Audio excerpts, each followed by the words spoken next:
Hey, good morning, everybody. I know it's been a while since I put out a video, but I always tell you, I always say in my message in a bottle that I like to absorb information, think about it, and always ask why. So, my intention was never to put these videos out all the time. They're more the message in the bottle that I throw out to the internet ocean. I'm it's it's interesting that I guess I talk to people and or they contact me and they say, hey, I really liked your videos. How come you haven't put more out? And I guess I didn't realize that a lot of that people were actually watching. Let's put it that way.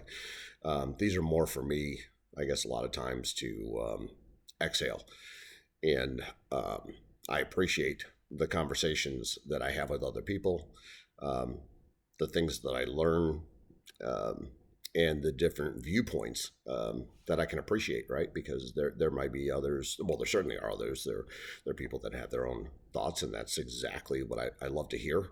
And so I want to say thanks to all those people that communicate, whether you leave a comment, people that I talk to in my personal life.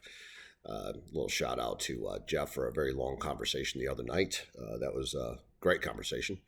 Um, and man, there's just I guess so many people that I talk to that will challenge thought process, or I guess I'm not looking for total agreement in anything I say.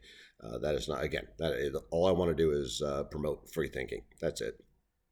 So with all that said, that of course that was a minute and a half.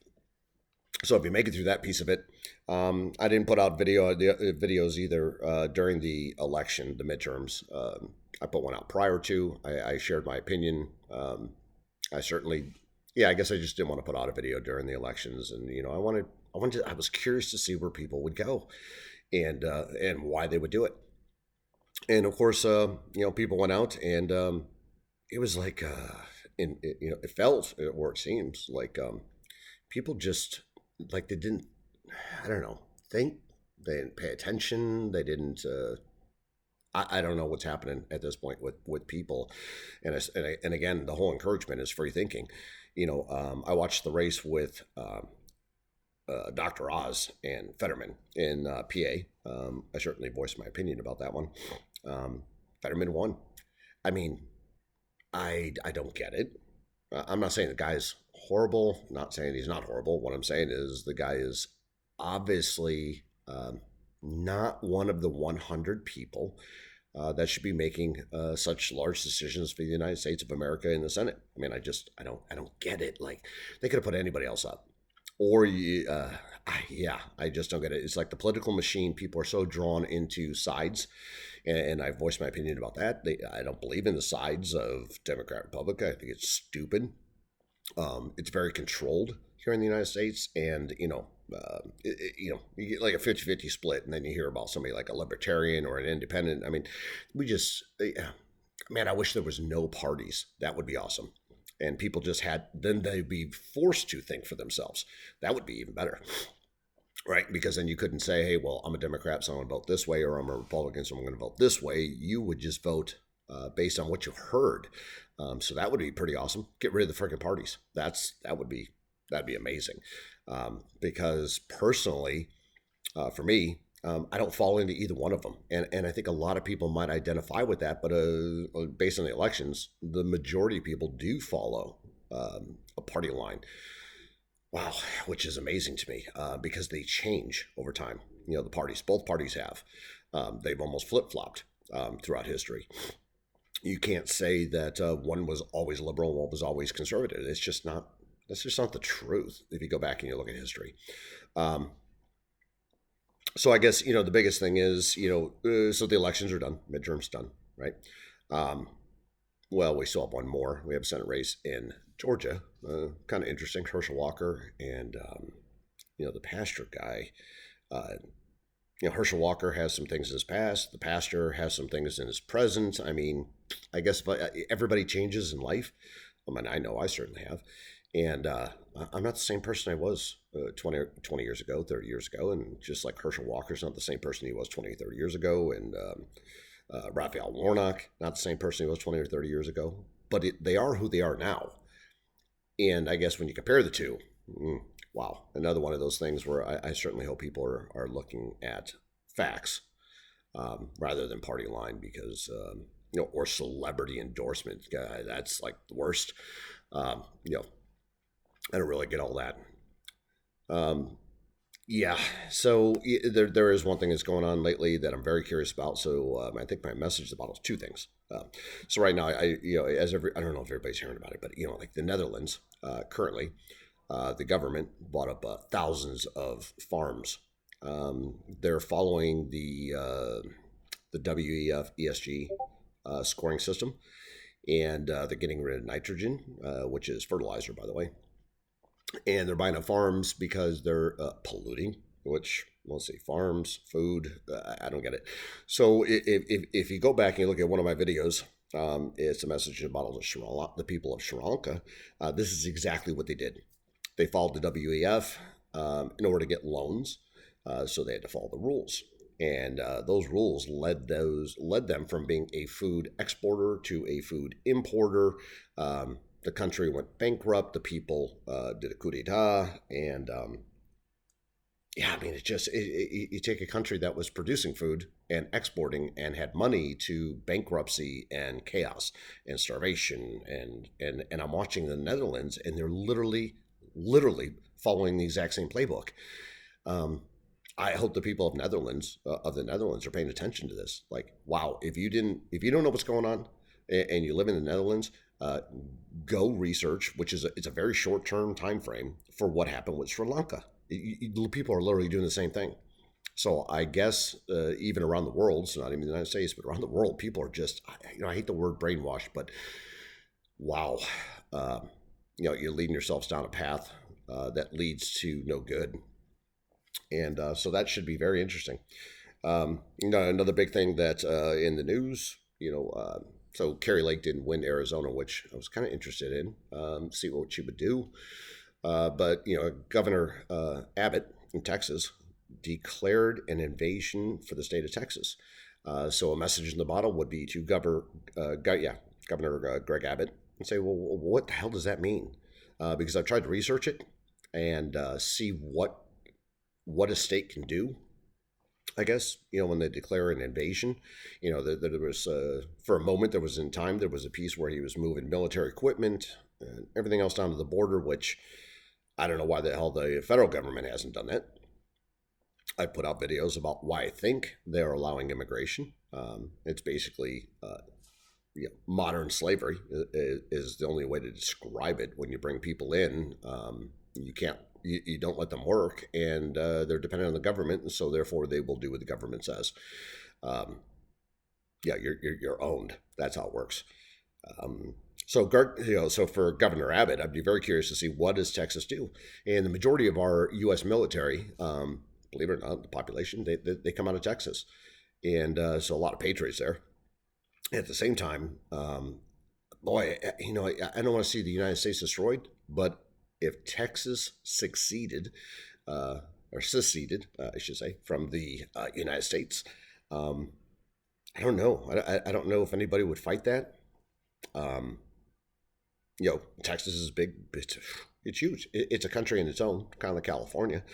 And the military that it possesses in its National Guard, plus the military personnel that serve there, would be a force to be reckoned with. I don't know why the people of Texas tolerate, I guess, a lot of the coast liberals if they don't believe in it, right? So, they got people that are, and liberals is just a horrible, I guess, description of people, because I think a lot of people think, if you're liberal, then it's like far left stuff away, right? And if you're conservative, you got to be far right conservative. None of that makes sense to me. Because I can say I'm conservative and I live a conservative family life, right? Because that's how I live my life. That doesn't mean that's how you got to live your life. And what I mean by that is just that I just think family is important, right? Is that so bad? I'm a Christian. Is that so bad? I don't know. That's just my personal. But do I fault others who maybe decide that they don't believe in Christ? That's a choice. I don't fault anybody for that. I'm not the judge. God, God is the judge on that. And, they can believe that. People can believe that or not. It's up to them. So, I look at it like there just can't be one or the other. And I know gray area sucks, and people would love for me to say, hey, you know what, Tony, you should shove it down their throat and shove that message. And I'm just like, that's not what I like to do. I like people that are free thinking. I certainly like to I've had some great conversations with friends that have just been eye opening and amazing. I love to hear other points of view. It's really kind of cool. It really is. And you find out that you can have a great conversation with others that don't agree with everything you have to say, and you may not agree with everything they have to say, but you can still be friends, and you can love one another for this. Um, so, I'll say it out to, Suresh and his wife. KT, just what a great 3 hour conversation I spent having with them one on one on their porch. And it was awesome. It was awesome. And we're talking about, we're talking about somebody who's not Christian. Sorry. So Indian. And not native, like from India.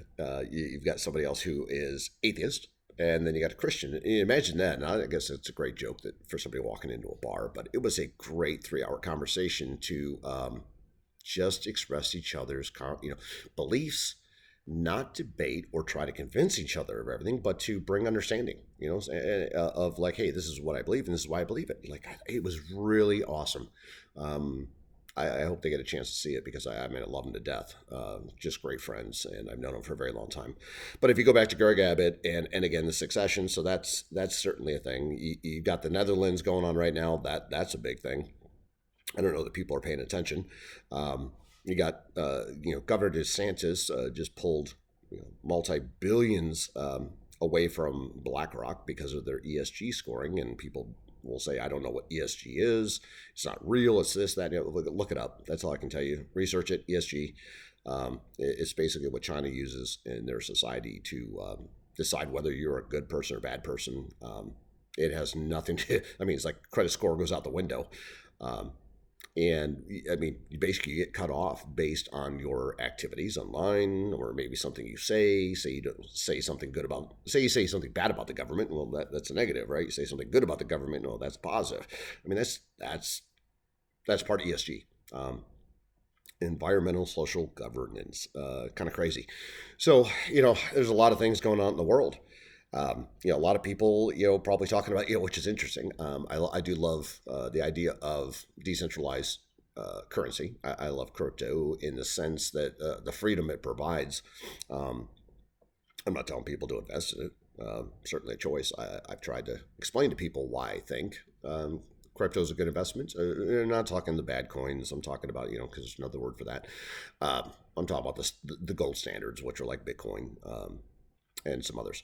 But anyways, I'm not going to give it, it's certainly not financial advice. But with that being said, sand bankman freedom, SBF is what they call it, and I've had a lot of people call me up and say, oh my gosh, Tony, did you have money locked up in FTX? And I said, hell no. Right? And I appreciate their concern, but at the same time, leaving money in exchanges, it leaves the exchange that they custody your money, and of course we see what happens. They go bankrupt and you lose all your money. It's not FDIC insured, so it's not gambling. It's just not a good move to leave your money in a place that's uninsured like that. So they always say, not your keys, not your crypto. So if you are in crypto, I would highly suggest you don't leave your money on an exchange, obviously for those reasons. There are nefarious players out there. Sam Bankman-Fried, who they touted, which it's just crazy. It's if you go back and you research, like it seems to be, when you look at these magazine covers and they tout who the next greatest are, they turn out not to be so great. Time magazine at one point had Hitler on the the front cover. If that tells you anything about a magazine, they don't get it right, to say the least. So, but with Sam Bankman-Fried, obviously a thief. Interesting part is, donated, so people's money that they trusted into FTX, SBF, donated $40 million of that money days before the bankruptcy to the Democratic Party. That being said, the Democratic Party says they're not returning the money. Well, that money was donated fraudulently, all right, in the sense that it didn't belong to SBF. It belonged to people that deposited their money into FTX. So why wouldn't they give it back? And I'm not again, this isn't just about Democrats, because I think the Republican Party is just as snarled up in so many bad things. I do find it interesting. U.S. government is now trying to figure out what happened to $20 billion that was supposed to go to Ukraine that can't be traced. It's a very interesting number to me for this reason. So $20 billion, the United States government says, hey, we're having a hard time tracking it. Sam Bankman-Fried, SBF, FTX, they lost in one night, 19.9 billion. Now just think about that. U.S. government can't find 20 billion. SBF loses 19.9 billion. I just don't believe in coincidences and all the donations. So SBF was actually the second largest a person that donates to the Democrat Party, other than George Soros. In the midterms and during the presidential election. So when you think about that, is there, so the question is, I always ask why, so is there a funnel going on? Seems like there's a whole bunch of money that's going on, just shooting out of out of the United States. Where it's going, I don't know. Said it before in my message in the bottle to the people of Ukraine, don't trust Zelensky. I certainly don't trust that the money's getting to them. I expressed my thoughts as to why I didn't think it was getting to them. I expressed my thoughts as to why the war is going on. I still, to this day, believe this is more about currency war around the world than it is war. I said we're in World War III, and people won't recognize that till it's over. And Putin has said before that World War III would be fought with zeros and ones, and that means code. People don't think that computer code. So you think about computer code, you've got currency is basically computer code anymore. Think about when you do your banking on your mobile apps and everything else, and you're said, I mean, not many people have checks anymore, right? So everything's digital. The dollar is already digitized, if you think about it, right? A lot of people will say, oh, no, the dollar's a dollar. I said, really? I said, if you look back and you look at the Forex exchanges, something else to research, right? If you look back at the height of the market, so prior to our downfall in the last year, the dollar was trading at 85 cents. Yeah. So in other words, even though I had a dollar in my pocket, if I were to give it to you, you literally owed me 15 cents. I mean, if we wanted to make it right. As of late, when the market crashed down, because that's how everything works, the markets and crypto and everything else act inversely to the dollar. So, but as of late, anyways, the dollar hit like $1.1280. In other words, if I gave you a dollar, I would then owe you 12 cents, back and change, because the dollar does fluctuate in its buying power. And you hear people say it on the news, like, oh, the dollar value, the high value of the dollar is going to hurt, trading, or it helps you when you're maybe going to Europe because you get, or Mexico or wherever, because our money in the United States is worth more money there. And, but they don't realize the effects of that. But they do get that you could go to another country and your dollar will get you, say, $1.30 there. So they're like, oh, okay, they get that. But then when you say, well, crypto does the same thing, right? It fluctuates in value, supply and demand. And that's the same thing that's happening with the dollar, supply and demand. And, over the last, since the 70s, the supply of dollars have grown, to say the least, but at the same time, demand, not so much. And that's what hurts. So you got supply and demand. So if people really, really want the dollar, the price of the dollar up. Right. So what happens with that is countries go bankrupt, like Sri Lanka. Look out for the Netherlands. Watch out for the World Economic Forum and the IMF. And as they're lending, dollar equivalent values, and that put currency back out. So when Trump was in office and we had energy independence, the problem is with energy independence. Here's the problem for the moneymakers, right? So they control the world by currency. So if we're energy independent, we, the United States, are not buying trillions of dollars of oil from the Middle East. And if you ever listen to, well, no, I hate to be condescending like that, but anyways, the when they talk about oil in the Middle East and they talk about the dollar, it's called the petrodollar. There's a reason it's called the petrodollar because there was an agreement back in the 60s that the United States signed with Saudi Arabia and said, hey, by the way, we'll defend you. We may not like you. We may not agree with you. You do whatever the hell you want to do. We'll protect you as long as you sell oil in dollars. So that's why it's called the petrodollar. It's a commodity, right? And so energy independence in the United States means that less dollars were being spent in Saudi Arabia and the Middle East countries on oil and gas, right? And so Russia is in the game, so the ruble became stronger because they were selling, but they were still selling. Everything had to be sold in dollars. And then what happened with that? Well, Putin said, the hell with you and the IMF. We're not doing this. We're keeping our sovereignty. We're keeping our own money. We're keeping our own land. And of course, we got a war in Ukraine over all of this. This is all about money. It's all about currency. That's all this is about. But in the meantime, you got the Biden administration who decides we won't be energy independent. It's an absolute decision. It's not something we can't do. It's just something he's decided, he and his administration have decided to overregulate the refineries. So they're literally going out of businesses or going out of business. Can't produce gas and diesel.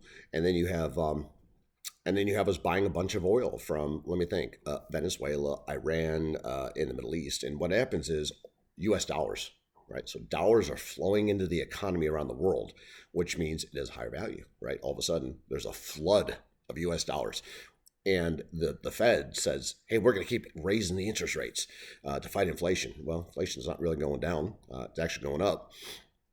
And most of that is because of the energy, right? Which is because of the overregulation of the business, the refineries, right? Not that we don't have enough oil, or the refineries just can't make any money. And they're being taxed basically out of business, which is causing the inflation.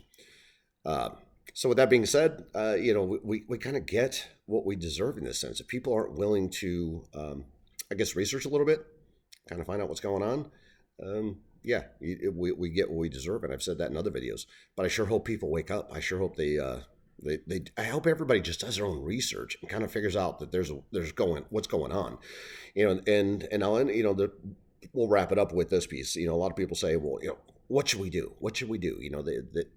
Those that will respect my opinion or agree with it or maybe like my thought process. What should we do? What should we do? Everything is a game, and in a game, there's a winner and a loser. It's just the way it is, right? There's good and evil. There's a balance in the world, right? It's a game. So if you know the game, play the game to win, whichever side that is. That doesn't mean become evil. I'm not telling you that. What I'm saying is that if you realize that refineries going out of business, you realize inflation is not going away. The Fed interest is the Feds are raising the interest rates, which affect the IMF, which affect the borrowing power, and the ability to pay debt back from other countries. So if you really think about it, all this is the federal bank, which is not part of the U.S. government, lends the major supplier to the International Monetary Fund, raising rates on people that are countries, sovereign debt, that are so in debt that they can't afford the debt they have now and basically going to bankrupt them. And what happens when they go bankrupt? They're going to go back to the IMF and say, we need a loan, and they're going to loan in dollar equivalent. So therefore, currency becomes the dollar. So anybody thinks that people around the world love the United States, they don't understand that around the world, people think that the Fed is part of our U.S. government, and it's not. The Fed is an evil bank, is what the hell it is. And the U.S. government collects taxes and says, okay, we got to put it somewhere. So what do? These big rich people back in the 30s said, hey, you know what? We'll create a bank, and you can put your stuff in our bank. We'll save it for you. So then they take our taxes. That's our money, and they lend it back to us at interest. That's how silly this whole system is. Bankers get rich. That's how it works. Rich get richer and the poor get poorer. It's a very simple system. People say it, and that's how it works. So I hope people do a lot of research. I hope you enjoyed the video. I know this is a long one, 24 minutes we're going into. I hope you have a blessed day, and I certainly hope that you leave comments, share, with your friends, subscribe to the channel. Again, this is probably one of the longest videos, but at the same time, I hope people go back and look at all the other videos that I did drop, um, over the last 4 or 5 months. And I'm certainly not a prophet by any means. I just pay attention to the news and I question the why, and I encourage all of you to question why. But it's even I'm amazed sometimes to look back at some of the other videos that I've put out and go, wow, kind of nailed that one. And there's so many things that I don't want to be right about. I wish we just had world peace. I wish that we could work together. I mean, there's a lot of great things that we could do as a human society, but I guess that's just not the way it's going to play out, no matter what happens. So, again, I hope you go back and look at the other videos. Hope you like and share this one, and leave comments, ask questions. I love when that happens. Yeah. So I say God bless. I hope you have a great day and enjoy. Take care, everybody.